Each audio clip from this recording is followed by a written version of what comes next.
Welcome to Kalpavriksha academy KBR school. ఇవాళ క్లాస్లో మనం నోబెల్ ప్రైజ్ ఇన్ కెమిస్ట్రీ 2023కి సంబంధించిన డీటెయిల్స్ ఇవాళ మనం నేర్చుకుందాం. Nobel prize in chemistry 2023 quantum డాట్లపై పరిశోధనలకు రసాయన శాస్త్రంలో ముగ్గురికి నోబెల్ పురస్కారం లభించింది. పురస్కారం లభించింది. వారు ఎవరు? మౌంగి బవెండి వారిలో ఒకరు. వీరు ఫ్రాన్స్లో జన్మించారు. అమెరికాలోని మసాచుసెట్స్ ఇన్స్టిట్యూట్ ఆఫ్ టెక్నాలజీలో వీరు విధులు నిర్వహిస్తున్నారు. రెండవవారు లూయిస్ బ్రస్.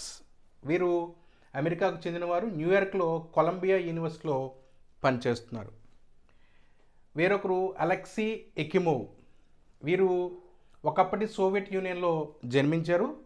అమెరికా వెళ్ళారు. తర్వాత అక్కడ ఉన్నటువంటి నానో క్రిస్టల్ టెక్నాలజీ కంపెనీలో ప్రధాన శాస్త్రవేత్తగా పనిచేస్తున్నారు. సో ఈ ముగ్గురికి మనకి కెమిస్ట్రీకి సంబంధించి నోబెల్ పురస్కారం లభించింది 2023కి సంబంధించి. అయితే మనకి royal Swedish academy of sciences కొన్ని డీటెయిల్స్, కొన్ని విషయాలు, వీరి యొక్క పరిశోధనల వల్ల మనకి ఎలాంటి ప్రయోజనాలు మానవాళికి కలిగినాయో కొన్ని విషయాలు తెలియజేయడం జరిగింది. దానికి సంబంధించిన డీటెయిల్స్ ఒకసారి మనం చూద్దాం. ఈ క్వాంటమ్ డాట్లపై పరిశోధనల వల్ల ఎలక్ట్రానిక్స్, మెడికల్ ఇమేజింగ్ రంగాల్లో విప్లవాత్మకమైనటువంటి పరిణామాలు చోటు చేసుకున్నాయి. క్వాంటమ్ డాట్లు విలక్షణ ధర్మాలను కలిగి ఉంటాయి.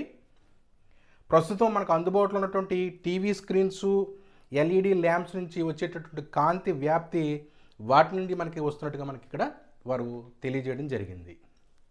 ఇంకొక పాయింట్ తీసుకుంటే రసాయన చర్యలకు ఇవి ఉత్ప్రేరకాలుగా కూడా మనకి ఇవి పనిచేయడం జరుగుతుంది. వీటి నుండి వెలువడేటటువంటి స్పష్టమైన కాంతి క్యాన్సర్ కణజాలం ప్రకాశవంతంగా బ్రైట్గా కనిపించడానికి దోహదం చేస్తుంది. దీనివల్ల సర్జరీ జరిగేటప్పుడు సులభతరంగా మనకి ఇక్కడ సర్జరీ అనేది జరుగుతుందన్నమాట. ఇది దీనికి సంబంధించినటువంటి డీటెయిల్స్. అయితే ఈ క్వాంటమ్ డాట్స్ అనేవి ఏంటి, దీని యొక్క డేటా ఏంటి ఒకసారి చూస్తే, ఈ క్వాంటమ్ డాట్స్ అనేవి ఇవి బుల్లి నానో కణాలు, నానో పార్టికల్స్. వీటి యొక్క వ్యాసం కొన్ని పరమాణు మేరే మనకి ఉంటుంది. అయితే వీటిపై కాంతి ప్రసరించినప్పుడు నీలి, ఎరుపు లేదా ఆకుపచ్చ రంగుల్లో అవి మెరవడం అనేది జరుగుతుంది. కణాల యొక్క పరిమాణాన్ని బట్టి వాటి యొక్క రంగు మారుతూ ఉంటుంది. సాధారణంగా పెద్దవి ఎరుపు రంగులోను, అలాగే చిన్నవి నీలి వర్ణంలోనూ మనకి ఇక్కడ కనిపించడం జరుగుతుంది.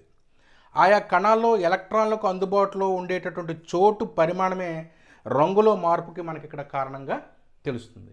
ఇది నోబెల్ ప్రైజ్ ఇన్ కెమిస్ట్రీ 2023కి సంబంధించినటువంటి డీటెయిల్స్. Thank you.